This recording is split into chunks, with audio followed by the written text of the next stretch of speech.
The storm came out of nowhere. On the edge of the galaxy, a small human scout ship named Endeavour fought to stay alive. Lightning storms tore through the planet's atmosphere, ripping the sky apart with fire. The pilot, Lieutenant James Carter, gripped the controls, his eyes locked on the red warning lights flashing across his screen. Mayday. This is Lieutenant Carter of the Terran Scout Corps. Engines failing, request immediate rescue. Static. Only the crackle of dying power answered him. Then the ship groaned like a wounded beast and fell from the sky. The Endeavour smashed through clouds of ash and ice, spiraling down into the unknown world below. The last thing Carter saw before everything went dark was the sight of a vast forest of crystal trees, their branches glowing faintly blue in the stormlight. When Carter awoke, he thought he was dead. Strange shapes moved above him, tall, thin figures with pale skin and bright golden eyes. Their voices were soft, musical, yet he couldn't understand them. He tried to move, but pain burned through his chest. One of the figures raised a three-fingered hand and spoke gently, as if calming a frightened animal. Rest, it said, though the word was broken. Unsure, Carter blacked out again. Days passed in and out of fevered dreams. When he finally woke fully, he found himself lying inside a small glowing chamber. The walls pulsed softly with light. Beside him sat one of the aliens, a female dressed in thin silver cloth. She smiled faintly. "You live," she said in rough English. Carter blinked. Where am I?" The alien pointed toward the open window, where the twin suns of Velara Prime hung in the sky. "You are safe. Velara protects you." That was the first time he heard the name Velara. The Velarans were not like any other race humanity had met. They were ancient, older than Earth's space age by millennia, but peaceful. Almost too peaceful. They had no armies, no weapons beyond basic defense systems. Their cities were built among forests of crystal and glowing rivers. They called themselves keepers of balance. And yet, in this calm world, they took in a stranger, a broken, bleeding man from a young, violent species, and cared for him as one of their own. Carter spent months among them, slowly healing. He learned their language, their customs, their songs that spoke of stars being born and dying. He found friends there, especially the healer, Tirvan, who had saved his life the night he crashed. Tirvan was curious about humans. "Your people fight often," he said one evening as they watched the sun set, always reaching for more. "Why?" Carter smiled. "Because if we don't reach, we stop growing." "We stop living." Tirvan shook his head almost sadly. "Perhaps. But one day the stars will make you choose between power and peace." Carter had no answer for that. Still, the Velarans treated him not as a burden, but as a guest. He helped where he could, repairing machines, teaching them simple Terran science, and in return, they taught him about the energy crystals that powered their world. Carter had seen many planets, but none as pure as Velara Prime, and he had never met a people so gentle. But every night, when the stars rose above the crystal trees, he thought of home, of Earth, still struggling to find its place in the stars. He wondered if anyone even knew he was alive. Then, one cold morning, the sky burned again. A rescue ship, human, cut through the clouds. Carter ran to the hills, waving his arms as the ship descended. The Velarans gathered behind him, watching silently. The human pilot stepped out, eyes wide with disbelief.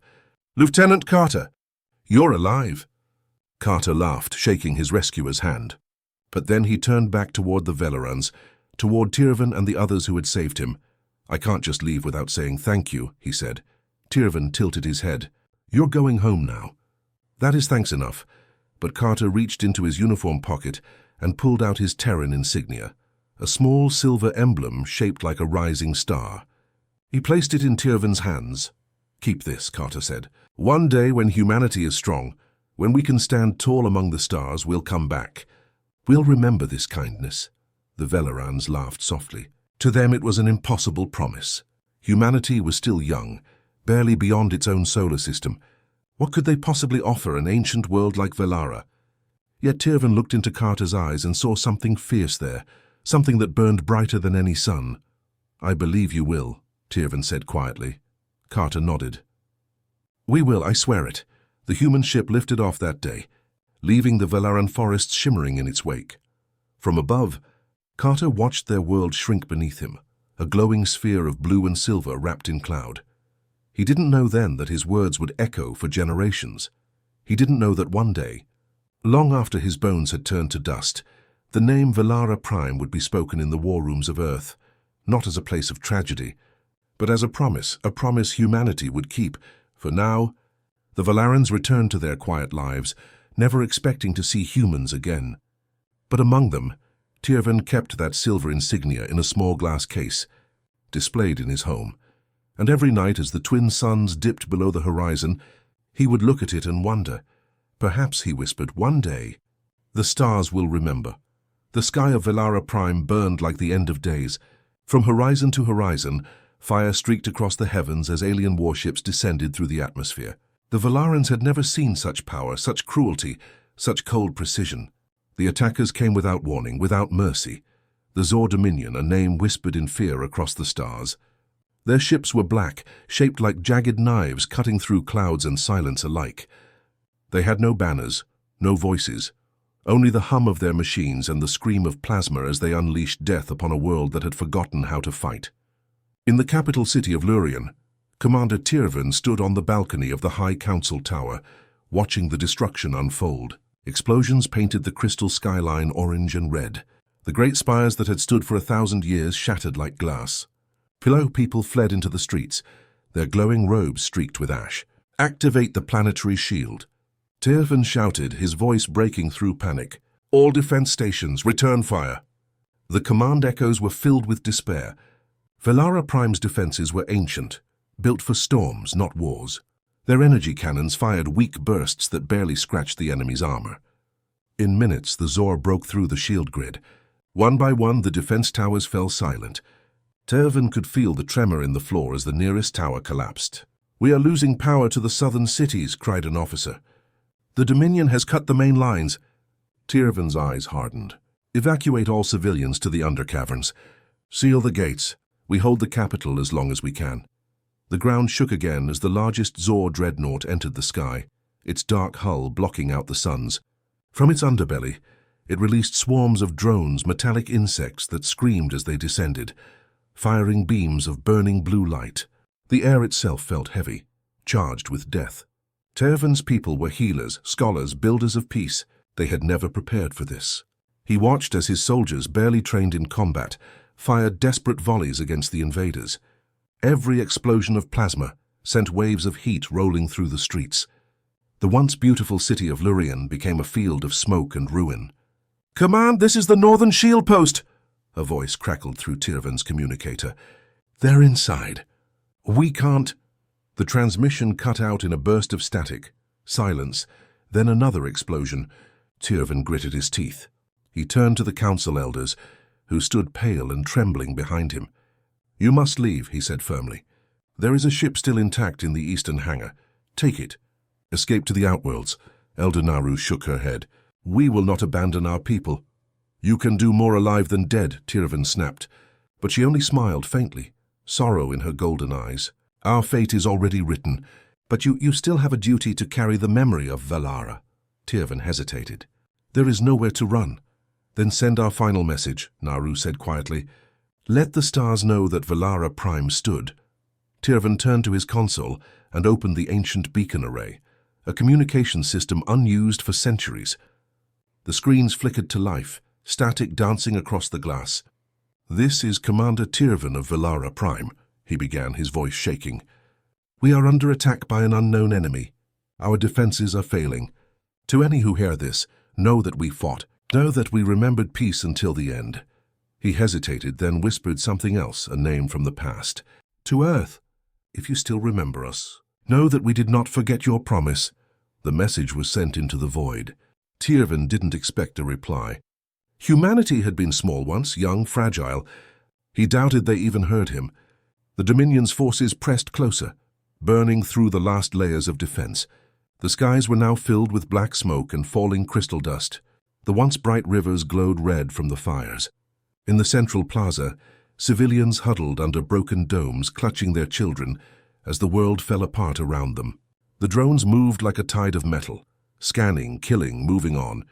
Above them, the dreadnought's massive shadow drifted slowly, like a vulture waiting for the last breath of its prey. Tervan watched as his command tower began to tremble. "Sir, structural failure imminent," shouted an aide. "We have to leave now."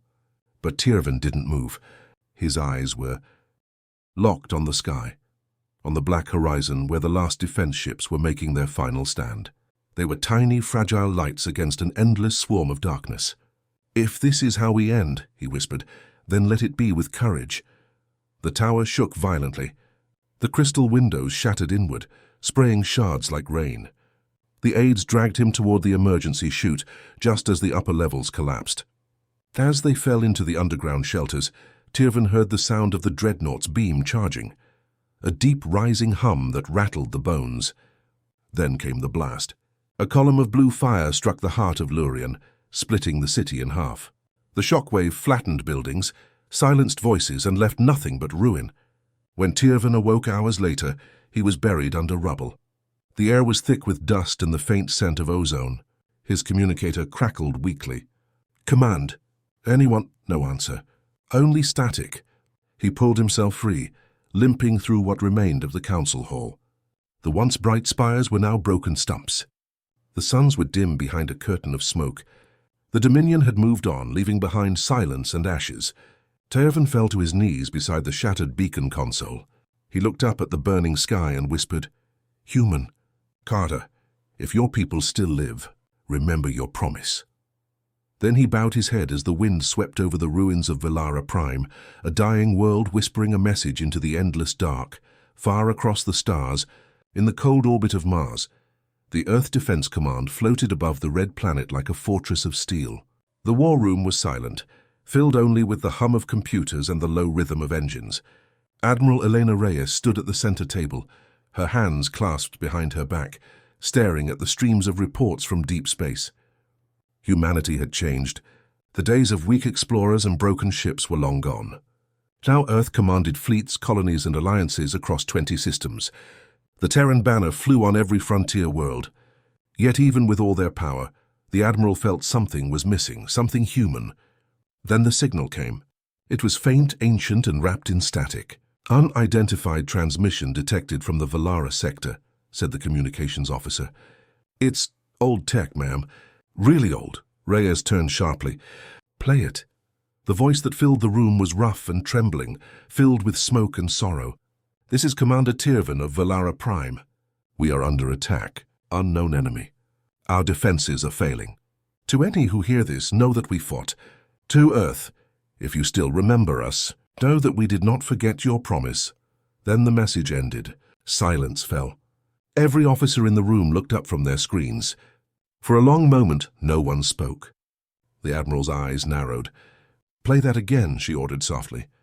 The officer obeyed. As the message repeated, the room seemed to grow colder. Tervan's voice cracked near the end, his last words like a whisper across centuries.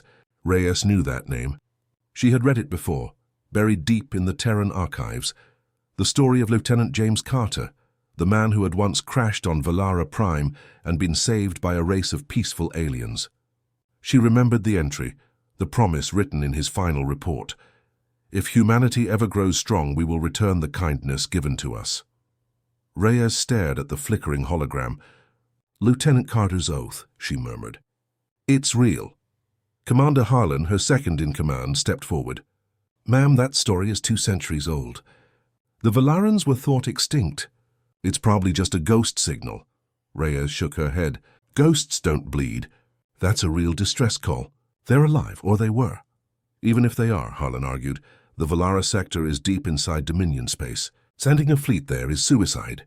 Reyes turned toward him, her voice sharp. "They saved one of us when we were nothing. Now we're something. We owe them more than silence." The officers exchanged uneasy glances. The Zor Dominion was not a rumor anymore. They had swallowed 6 frontier colonies in the last decade. Entire systems had gone dark.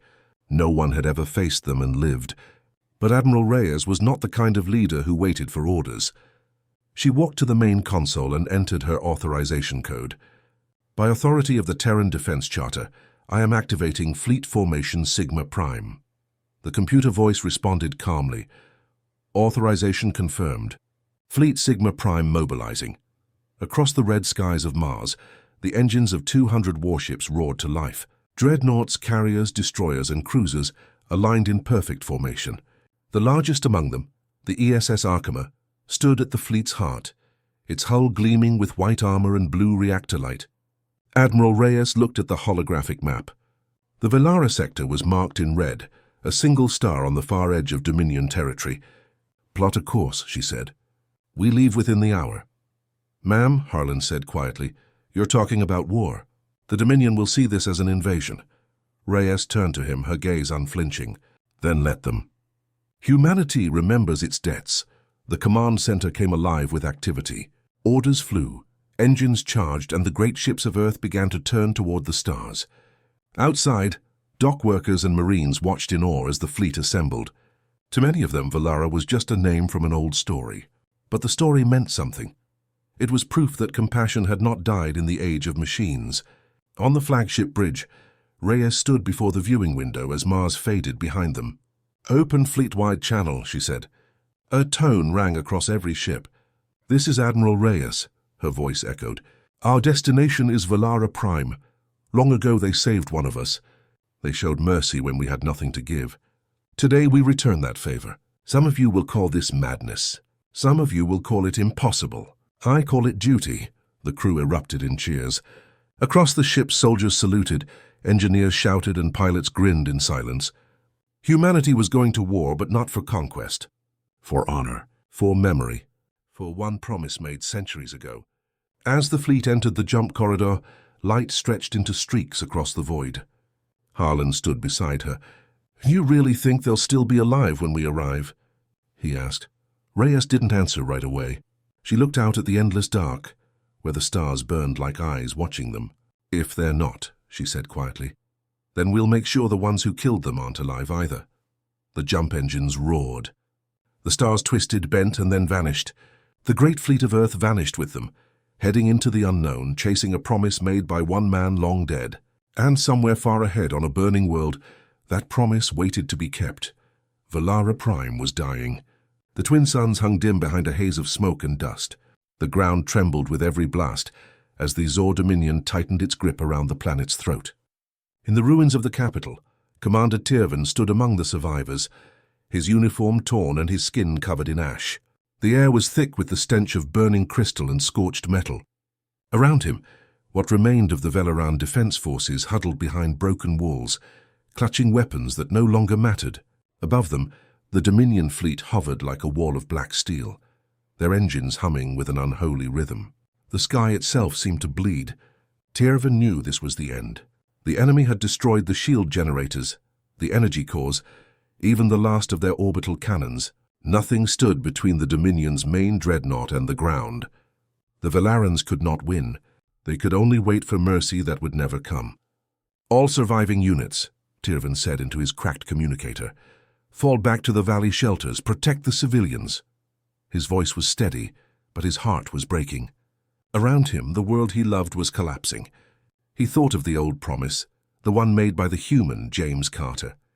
He thought of the small silver insignia sitting in his coat pocket, the one he had kept for generations. "If humanity ever grows strong, we will not forget this kindness." He whispered the words to himself, bitter and hollow. "You were wrong, Carter. No one comes for the weak." Then the wind changed. The air grew colder, heavier. The soldiers around him looked up, confused. High above the clouds, something massive shimmered, dozens of glowing blue streaks cutting through the upper atmosphere. At first, Tirvan thought it was more Dominion reinforcements, another wave to finish them off.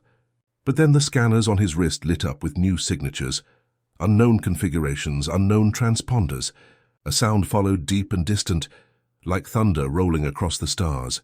"Commander," a young officer shouted, "new ships incoming. Hundreds of them. Identify." Tirvan barked. "Unknown, wait, they're not Dominion. The energy readings are by the suns, they're human." For a moment, Tirvan could not breathe. He looked up again and the clouds parted. From the void above, hundreds of enormous warships emerged, descending like gods of metal and light. Their hulls were sleek and white, lined with blue reactor vanes. They moved with perfect formation, covering the entire sky in a storm of steel. The lead ship bore markings in bold Terran script, ESS Arkhammer. The humans had come. The comms exploded with signals, human voices cutting through the static. "Valara Prime, this is Admiral Reyes of the Earth Defense Fleet. Hold your ground. We owe you one." Tyrvin felt the words strike him like lightning. Around him, the Valarans froze in disbelief as the Dominion fleet turned their guns toward the newcomers. But the humans didn't hesitate. "All ships," Reyes commanded from the Arkhammer bridge, "activate battle grid and target the Dominion line. Fire on my mark." The space around Valara erupted. The first volley from Earth's fleet hit the Dominion's forward ships with blinding precision. Railguns fired from orbit, launching tungsten rounds that burned through armor like fire through paper. Energy lances cut across the void, shattering Dominion drones in waves. The humans fought like a storm unleashed.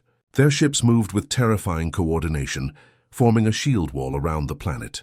The Dominion, confused by the sudden counterattack, scrambled to respond, but their formations broke under the relentless barrage. For the first time in their long history of conquest, they were on the defensive. On the surface, Tyrvin's soldiers stared at the spectacle above, their eyes reflecting the fury of battle.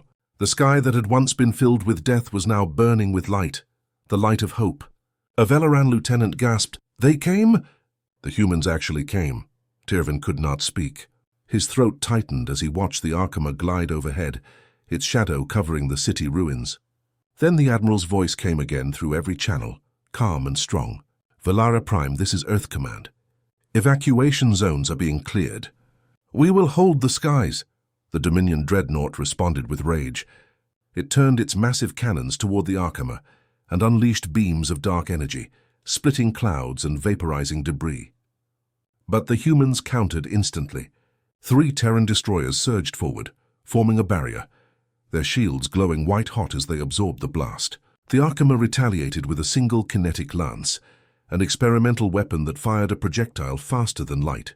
It tore through the dreadnought's hull in one strike. The explosion was so bright it turned night into day. Tyrvin shielded his eyes as shockwaves rolled across the land. The Dominion formation broke, their ships scattered, pursued by Earth's fleet like wolves chasing prey. In the command chamber of the Arkhammer, Admiral Reyes watched the data feed with grim focus. "Status?" she asked. "Enemy fleet losing cohesion," replied the sensor officer. "Our line is holding." "Good, keep pushing. Let them remember who we are." On the surface, the Valarans cheered for the first time in days. Their despair turned into roaring disbelief. Hope spread like fire. Tyrvin looked toward the heavens, tears cutting through the ash on his face. He touched the silver insignia in his pocket and whispered, "Carter, you kept your word." The battle raged on, but the tide had turned. Humanity had come not as conquerors, but as saviors. And in that moment, under a burning sky, a dying world remembered that even across light years and centuries, promises made in kindness can still burn brighter than war.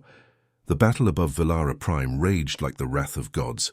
The human fleet and the Dominion armada clashed across the sky in a storm of metal and fire.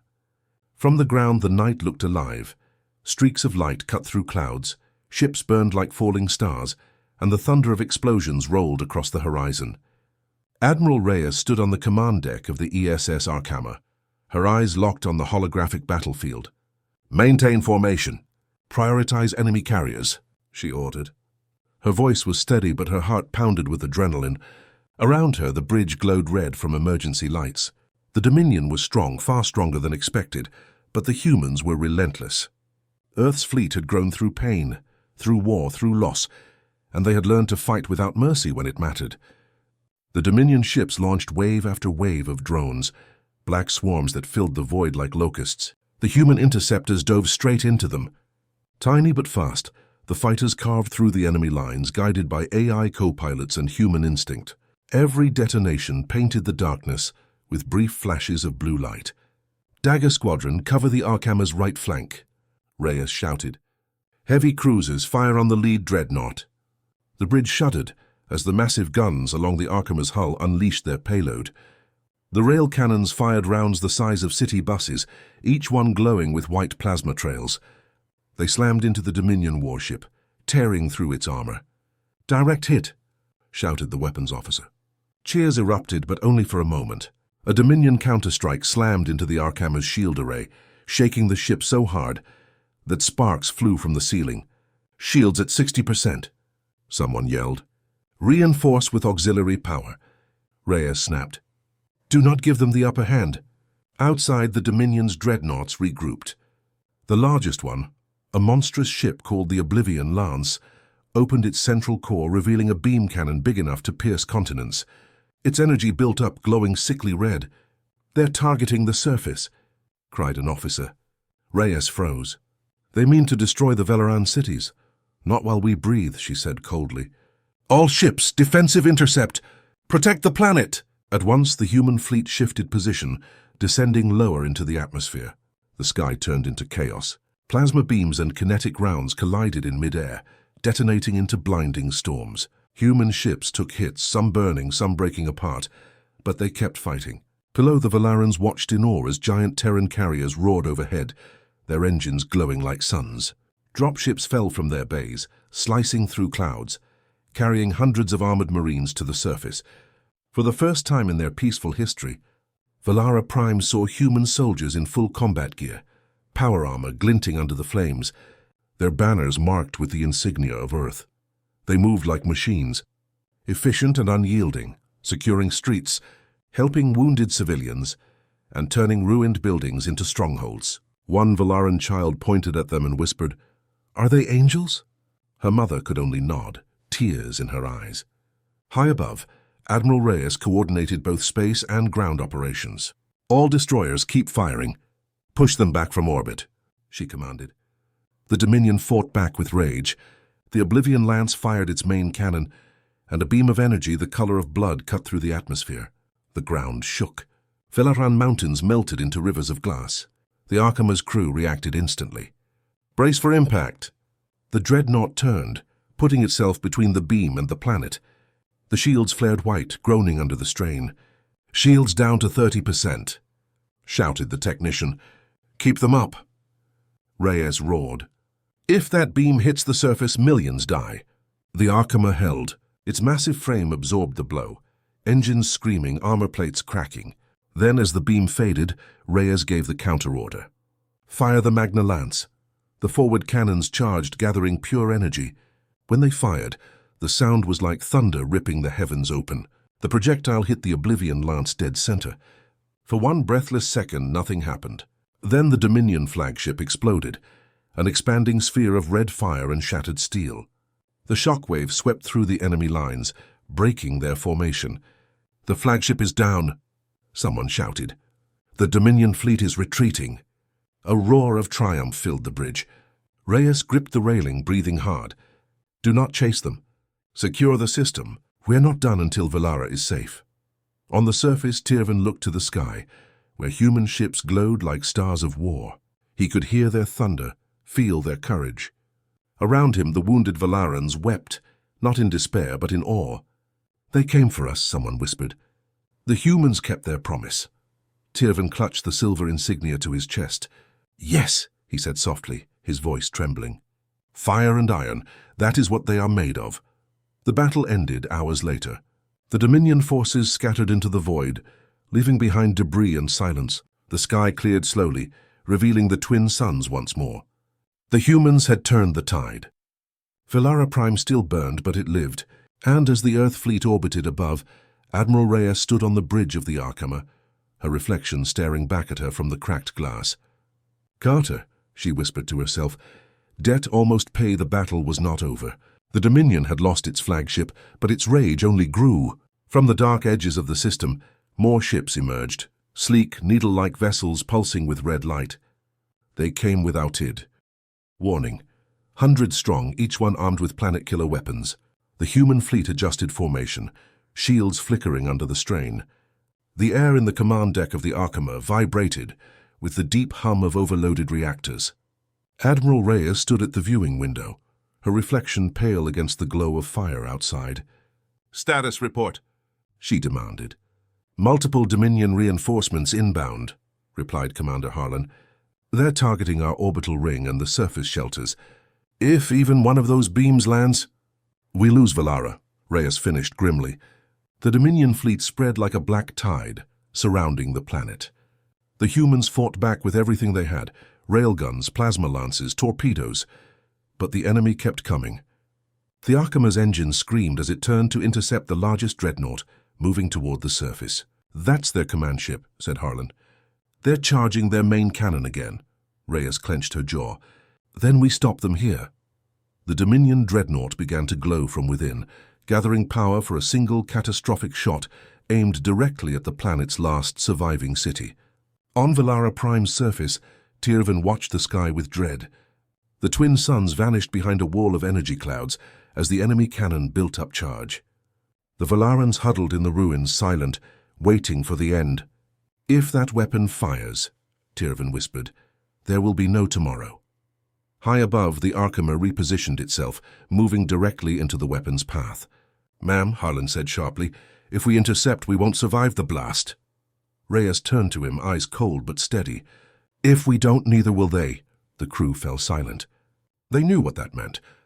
There was no hesitation, no debate, only duty. "Divert all auxiliary power to forward shields," Reyes ordered. "Lock magnetic anchors. Hold the line." Across the fleet, captains watched in awe as the Arkama drifted forward, its massive frame blocking the Dominion dreadnought's aim. The enemy must have realized what she intended, because the Dominion commander sent a single transmission across all frequencies. The voice was cold, metallic, and amused. "Foolish human. You think your fragile vessel can stand against the Dominion?"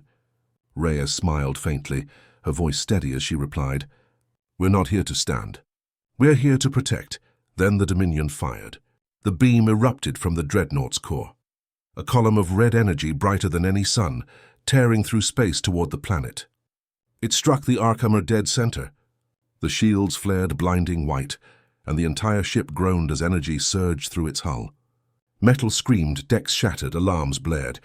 "Shield integrity collapsing," shouted an officer. "Reactor overheating! Hold!" Reyes shouted, gripping the console. "Hold it!" For 10 endless seconds, the Arkama held the beam, its armor melting, its engines rupturing, its crew bracing for death. The massive dreadnought poured all its fury into that single strike, trying to burn through the humans' last defense. The Arkama began to break apart. Sections of the hull peeled away, spinning into space like falling stars. Inside, smoke and fire filled the corridors. Crews worked until the last moment, rerouting power, sealing bulkheads, keeping the ship alive 1 second longer. On the surface below, the Velarans watched in awe as the sky turned crimson, the human flagship glowing like a star defying the night. Tirvan whispered, "They are shielding us, with their lives." Then, just as the Arkama's shields began to collapse, Admiral Reyes gave her final command. "Target the enemy core. Fire everything we have." The weapons officer hesitated. "Ma'am, that'll overload the reactor."